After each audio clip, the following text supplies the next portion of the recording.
Hey, what is up guys? It's your boy Speed here, and today we're going to be taking a look at 23Savage, one of the best carry players in the world, and his Drow Ranger. This is a game where he goes absolutely nuts, and so I just wanted to look at his overall decision making and teach you guys about good Drow Ranger performances. In particular, what I really like about his gameplay this game is the fact that he went Hurricane Pike into Shard, even though he was snowballing really hard. I think a lot of people have this conception, or this idea, that when you're snowballing on Drow, you should go Shadowblade, or you should go Dragonlance Yasha.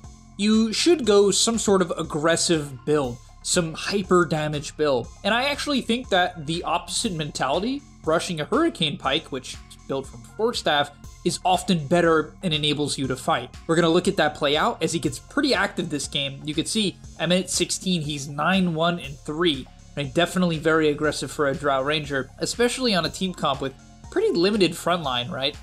Definitely very limited frontline. So nonetheless, let's take a look and see how he does. Also, I want to tell you guys that if you've been struggling with solo queue and you're looking to get to the next rank, I'm going to be able to help you. Like literally with the GameLeap website, I'm going to give you guys guides that are going to make it unbelievably clear on what you need to do. So if you've been stuck in the solo queue grind, you don't know what to do, and you want to become absolutely broken, but like actually you want to become much better at Dota, and you want to take it more seriously, the GameLeap website is going to help you do that. So click the link down below. I'm going to help you get to the next rank, and I'll see you there. Alright, so in terms of starting items, this is definitely somewhat for the lane, but I have a feeling he goes this in a lot of matchups, and that's stick and then damage components. Obviously, also Wraithband components. In particular, Drow is a hero that definitely wants stick. She is very susceptible to being harassed out of lane, and definitely can struggle against Darkseer, so thank gosh she has an Ench in the lane. If there was no Ench to purge the Ion Shell from whoever is going on the Drow, I actually think this could be a pretty devastating lane for the Drow Ranger, but that is thankfully not the case.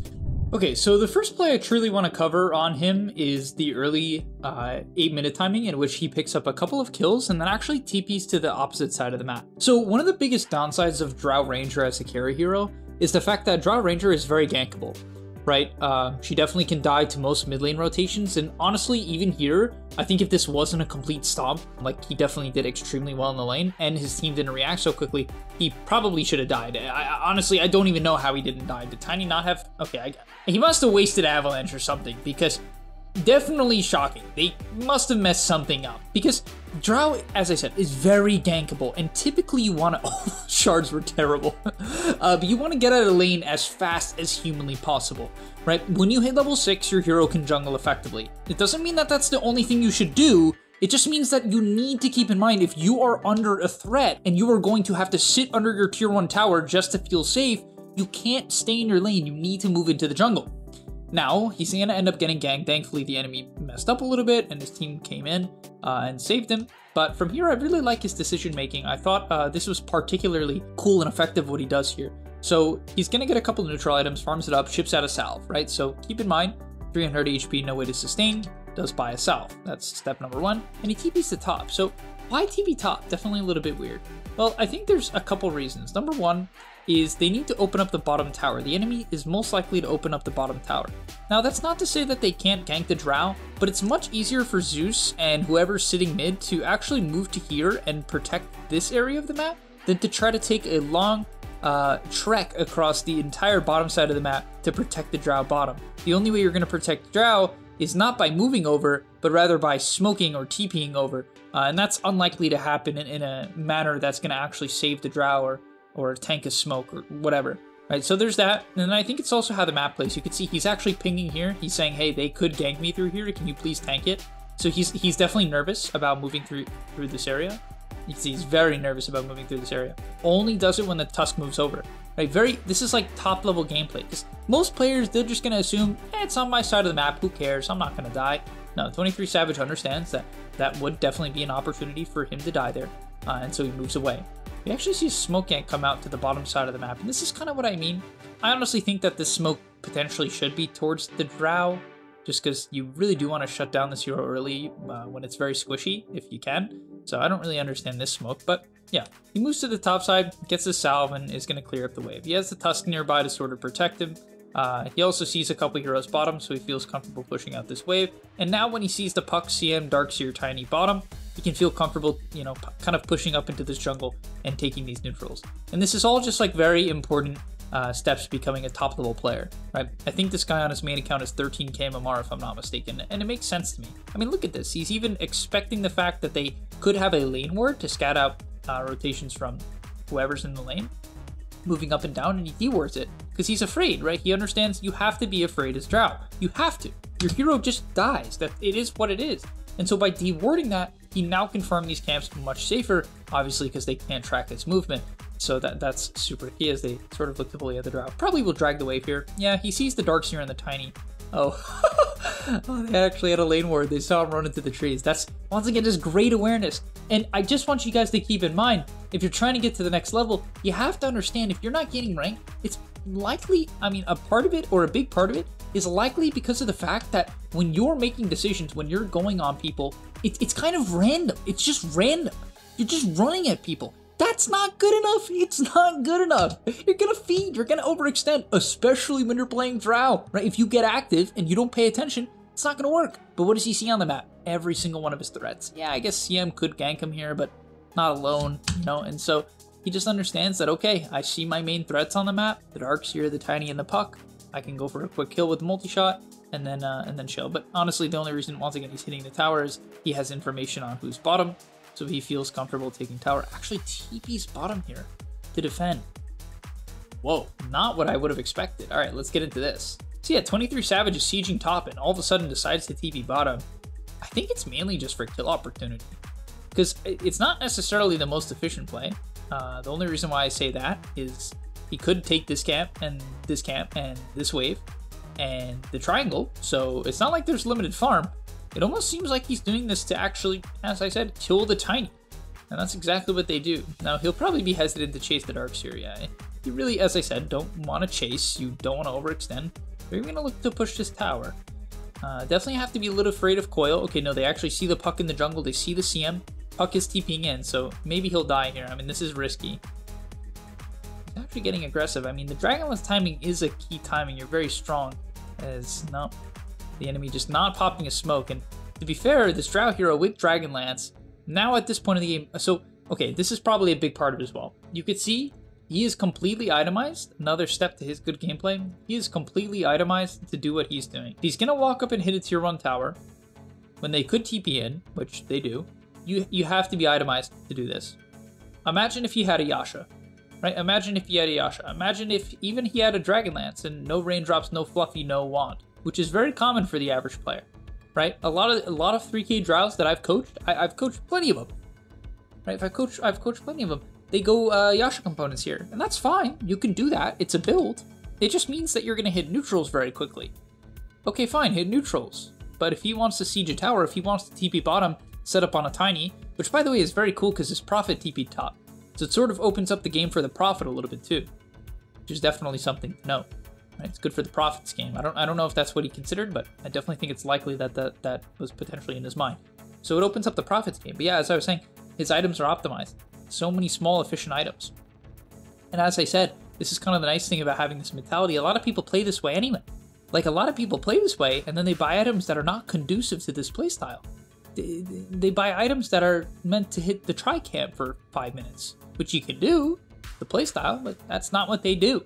It's not what they do at all. He's actually going to TP mid here, and he's playing very fast. I mean, this is some of the highest paced Drow gameplay I've seen in my life. Because typically, what would you guys expect here? Realistically, what you would expect, 13 minutes in as Drow, is, well, hitting the tri-camp. That's like Drow 101, hit the tri-camp, but he's sieging a tier 2 tower. Now, why would he do this? I think there's a couple main reasons in this case. Number one, they crushed the Darkseer in lane. So this Darkseer, mega poor. Not that he can't fight. Darkseer, even with a bad start, Ion Chill is a very good spell, and he has him back. He's actually quite strong. I think he also feels like this Lina's not online. Like, this Lina hero is very, very greedy, inherently as a carry. The first items it buys, can just literally do almost nothing for fighting. Like, Maelstrom is... It's not that it doesn't do damage. It does damage, but you're extraordinarily squishy. Very hard to fight, unless you get the right angle. You know? So I think that's part of it. Part of it is he shut down the Darkseer. And then also they have this Ench to take the tower, and he has the Hurricane Pike. And I would say the main one out of all of that is the Hurricane Pike, as he actually pops the Pike to get away from the Darks here, dodges the wall. Really nice, and that's what I'm saying. Right, if he doesn't have a Pike, he gets the multi-shot, just trying to play max range here. He doesn't want to overcommit with the autos, trying to let his teammates finish off the job, and they will. And they will. As he looks to walk in here, I mean, he feels confident, the Pike back up, and it's a pretty low cooldown. It's only a 19-second cooldown. You can typically get 2 of these off in a fight. And this is why I love this build. Look at this. Look at this damage on Crystal Maiden, right? A lot of people think, oh, you know, I'm not going to hit hard. Man, you don't. As long as your ulti is active, you will destroy people. Like, look at this Crystal. I mean, I know it's Crystal Maiden, so people are going to be like, oh my god, Speed, it's Crystal Maiden. How could you? All right, I know it's Crystal Maiden. All right, yes, you're not going to one-shot every hero. I get it. But still, you chunk is he's going to get gone in here. Oh, nice stun from the Lina. Does have Gust. All right, he'll probably be okay. This is a lot of space for his, I guess, Zeus. I don't know why Zeus isn't here. So clear the wave and probably TP back to base. Yeah, so they get good pressure. I think the main reason why he's doing what he's doing is, guys, taking this tier 2 tower, very risky, okay? As Drow, with Ench, you can do it. You're not going to take damage because you have the creep and you can hit it from out of tower range. So there's that. And he feels strong. He wants to force the fight. And the best way to force a fight is hitting a tower. Right, so it definitely makes sense. I think he just feels like they would win the fight. Unfortunately, they end up overextending and losing some heroes, so it didn't end up going great, but you get the point. All right, so 16 minutes in here, he's clearing up some of this bottom camps. As the Tiny finds him but gets off the Pike, he's just so damn fast. The Gleipnir comes out. Oh, he's probably dead. Okay, nice play from the enemy. Really pretty crazy Gleipnir rush on the Lina. Wow.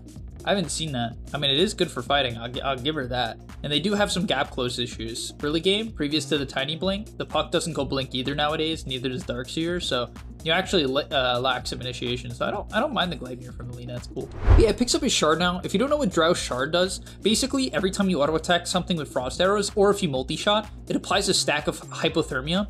And it reduces the regen of whoever you put it on up to 7 stacks, so up to 70% regen reduction, which is actually insanely high. You also do bonus damage per stack, so the more you hit them, the more damage you do with your autos. That's pretty important to note. And then if they die, they explode, and it includes creeps. And when they explode, it slows everyone around them and does 60 damage per stack, and that's right times 7. Which is an insanely high amount of damage, right? It's actually incredibly high damage, 420 damage on the stack. It does 420 damage on the explosion, which is obviously ridiculously high, considering it can hit multiple heroes. So it's just a really great farming tool. It's good for fighting as well. It's particularly good against a lot of these Bloodstone builds. Like, I think Drow is honestly one of the better Razor counters right now. From what I've seen, you can kind of just outrange the Eye of the Storm, outrange the Link, kite the Link with the Pike, and then you can actually reduce the Bloodstone healing with the Drow Shard. So that's a cool matchup, because I know a lot of people are seeing the Razor, so this is an interesting answer to the hero. It's even decent against Razor in lane, depending on the supports. As long as, you know, they don't have like a Tiny tossing you into the Razor or Marcy or something, you should do quite well against Razor as well. But okay, he'll actually Pike in here, I guess, to save his Prophet. As his Prophet went Blade Mail. That's a Chad build right there. All right, he's gonna look to push the mid tier 2 now. Aegis Online, they quickly took it. I didn't want to show it to you guys because, you know, they just had a little bit of information on the map. I think Darkseer was showing bottom at the time, so they quickly clean up Roche. And he's gonna look to once again play aggressive. He's just really trying to close down the map. He'll cut the mid wave with multi-shot. Multi-shot with the shard, nearly one-shots the wave. It's very efficient. I guess he'll clean it up because it's a flag bearer. That's quite a bit of gold. As he'll then take the large camp. And look where he's posturing, man. Look where he's posturing. He's just so damn confident. And I think that's for 2 reasons. Number 1, he's very strong. He's got Pike and he's very tanky at 2100 HP. But also the fact that, I mean, they just know he knows the enemy's probably going to be split pushing. Like, realistically, they're going to be split pushing. Unless it's Lina. Oh, God. This Lina hero is gross, dude. Why does it do so much damage?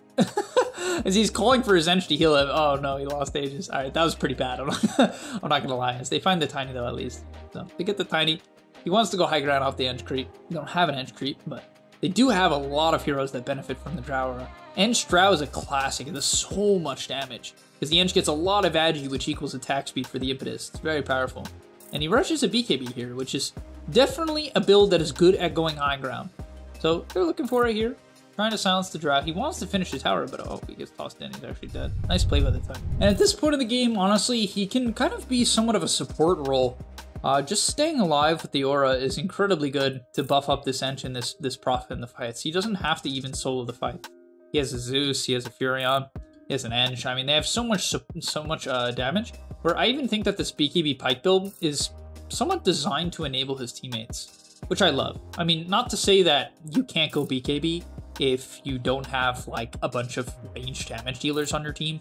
You still can, right? Even if you have a bunch of frontline heroes, if the enemy team has a ton of jump or they have primarily magic damage, which is certainly the case here, right? I would argue that's probably the biggest reason he has a BKB, is just because they have Tiny, Puck, Darkseer, even Lina as a carry is mostly magical early on, or even mid-game is largely magical.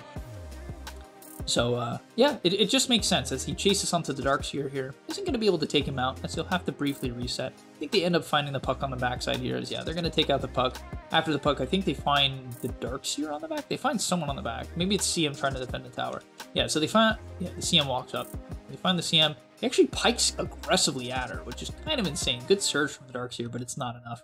And he gets the kill. Also, keep in mind, he has Pupil's Gift as his neutral item. Definitely a big fan of this item on Drow. Gives you a little bit of mana pool, which is nice, but particularly notable for the 300 HP that it gives you. And alright, that's going to be about the end of today's video. We're going to watch one more fight really quickly as we end it off. But thank you guys so much for watching. Hopefully you enjoyed. Hopefully you've been enjoying a lot of the videos recently. I've had a couple people message me on Discord with very kind words, just appreciation for the videos. And I always appreciate the fact that you guys support the videos, support the channel, and support me as a creator.